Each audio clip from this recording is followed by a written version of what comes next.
Сіз қанша тұрасыз? Бір сағатқа, бір күнге, немесе өміріңіздің соңына дейін? Менің бұл сұрағымды әдепсіз деп ойлап қалмаңыз. Мен сіздің өміріңіз қанша тұратынын сұрап тұрмын. Адам өмірінің бағасы бар ма өзі?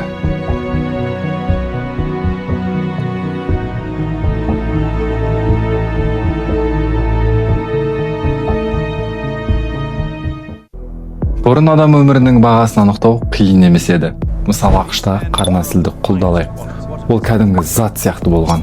19 ғасырдың басында олардың құны ересек, дені сау ер адам үшін шамамен $800-1500 болған. Кей жағдайларда $2000 да жоғары. Ал әйелдер мен балалар көбіне арзанырақ сатылған. Шамамен $1500 және $1200 арасы. Сол кездегі $1000 қазіргі ақшамен шамамен $35-40 мың болуы мүмкін. Баға адамның жасына, денсаулығына, физикалық күшіне, ұста, ағаш шебері деген сияқты біліктілігіне қарай өзгерген. Ал қазіргі замандағы адам саудасы мен халықаралық ұйымдардың дерегі бойынша кейбір адамдар бірнеше жүз немесе бірнеше $1000 ғана тұратын тауар сияқты сатылып кетеді. Бұрынғы қара нәсілді құлдармен салыстырғанда әлде қайда арзанырақ. Яғни технология мен экономика дамығанмен адамды пайдалану мен мәжбүрлі еңбек мәселесі толықтай жойылған жоқ. Бүгінде құлдық ресми түрде әлемнің барлық елдерінде тыйым салынған.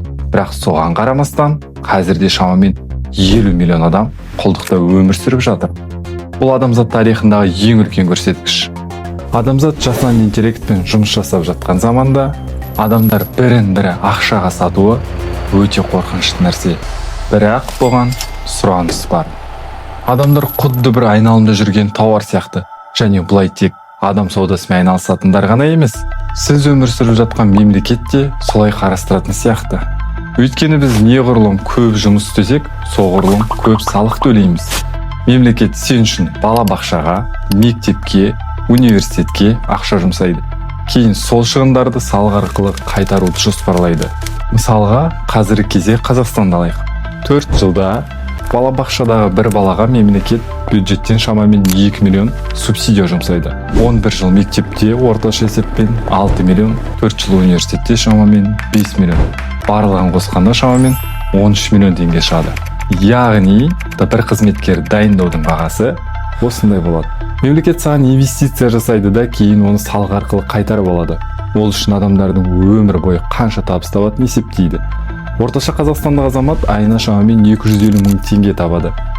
Әртүрлі медициналық сақтандыру, зейнетақы қоры сияқты шегерімдерді есептемегенде. Бұл жылына 3 миллион.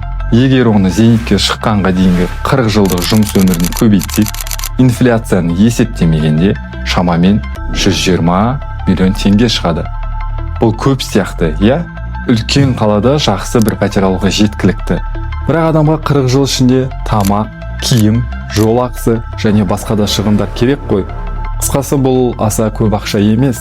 Ал саған жұмыс беруші сен үшін зейнетақы қорына, жеке табыс салық және медициналық сақтандыруға сенің табысыңнан 25% төлейді. Ал ресми жұмыс істемесем салық төлемеймін деп ойламаңыз.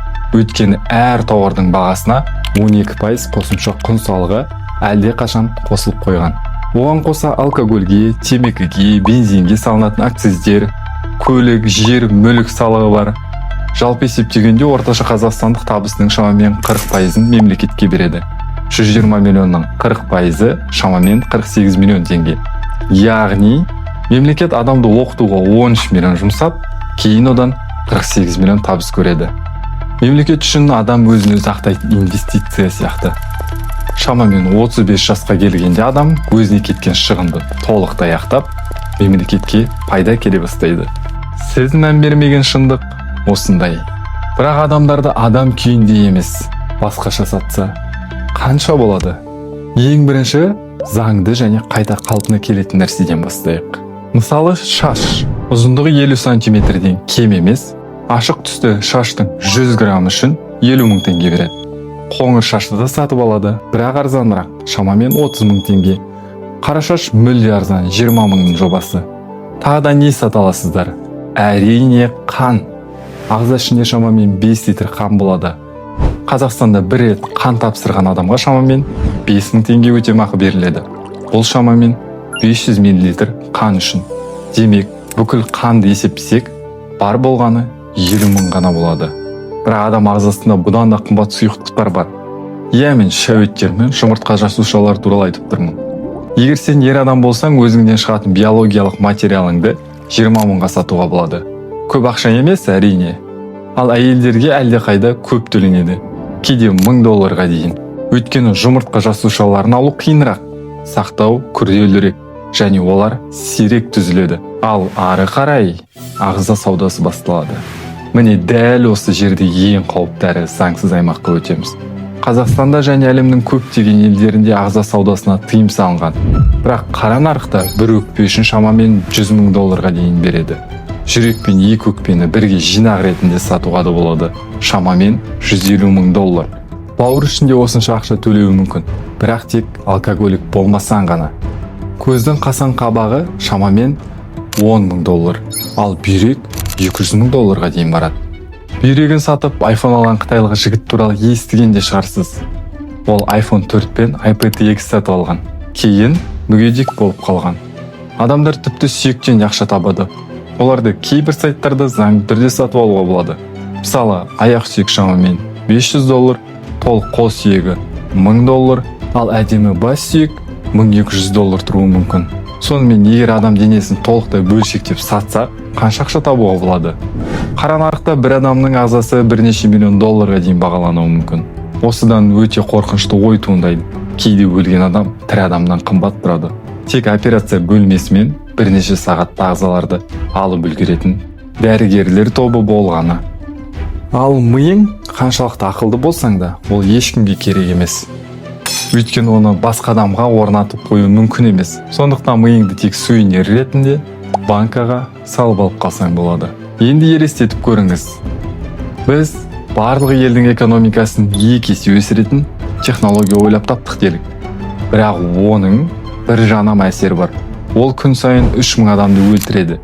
Жылына шамамен 1 миллион адам.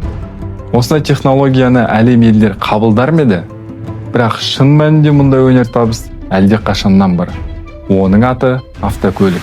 Жол апаттарынан жыл сайын шамамен 1,3 миллион адам қайтыс болады. Бұл бір күнде тұтас Эстония халқы жоғалып кеткенмен тең. Онда көліктерге тыйым саламыз ба?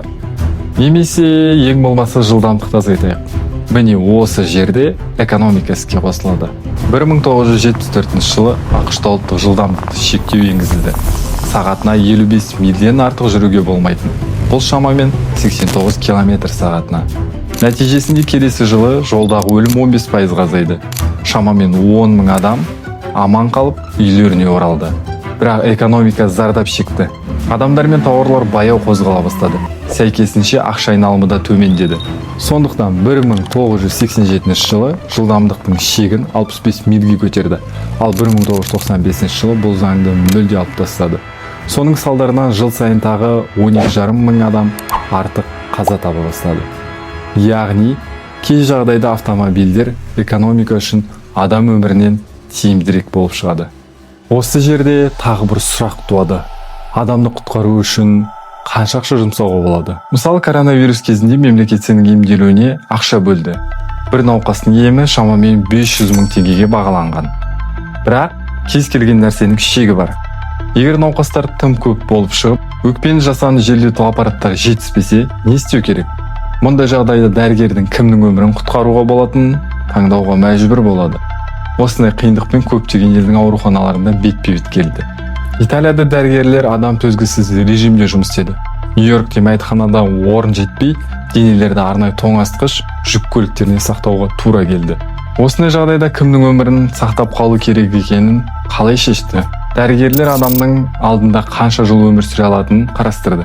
Егер 40 жастағы адамды құтқарса, ол тағы да 30-40 жыл өмір сүріп, жұмыс істеп, салық төлеп, экономикаға пайда келуі мүмкін. Ал 70 жастағы адамды құтқарса, оның өмірінің сапасы бұрынғыдай болмауы ықтимал.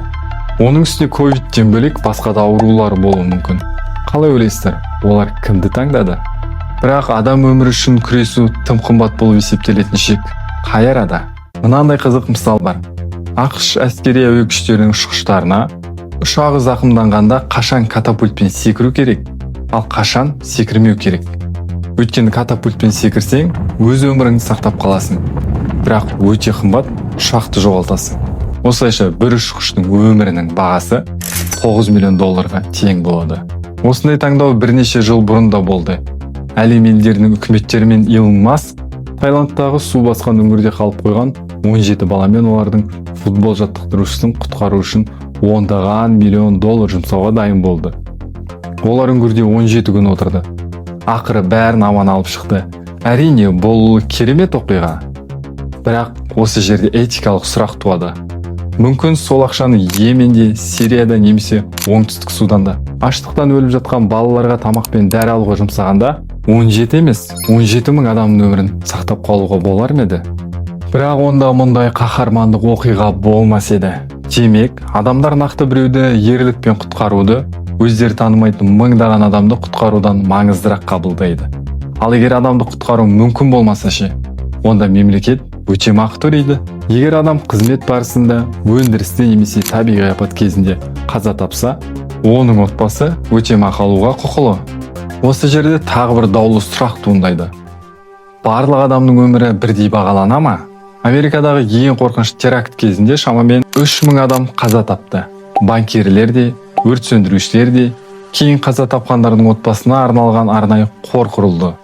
Өтемақы мөлшері адамның жасына және табысына байланысты есептелді.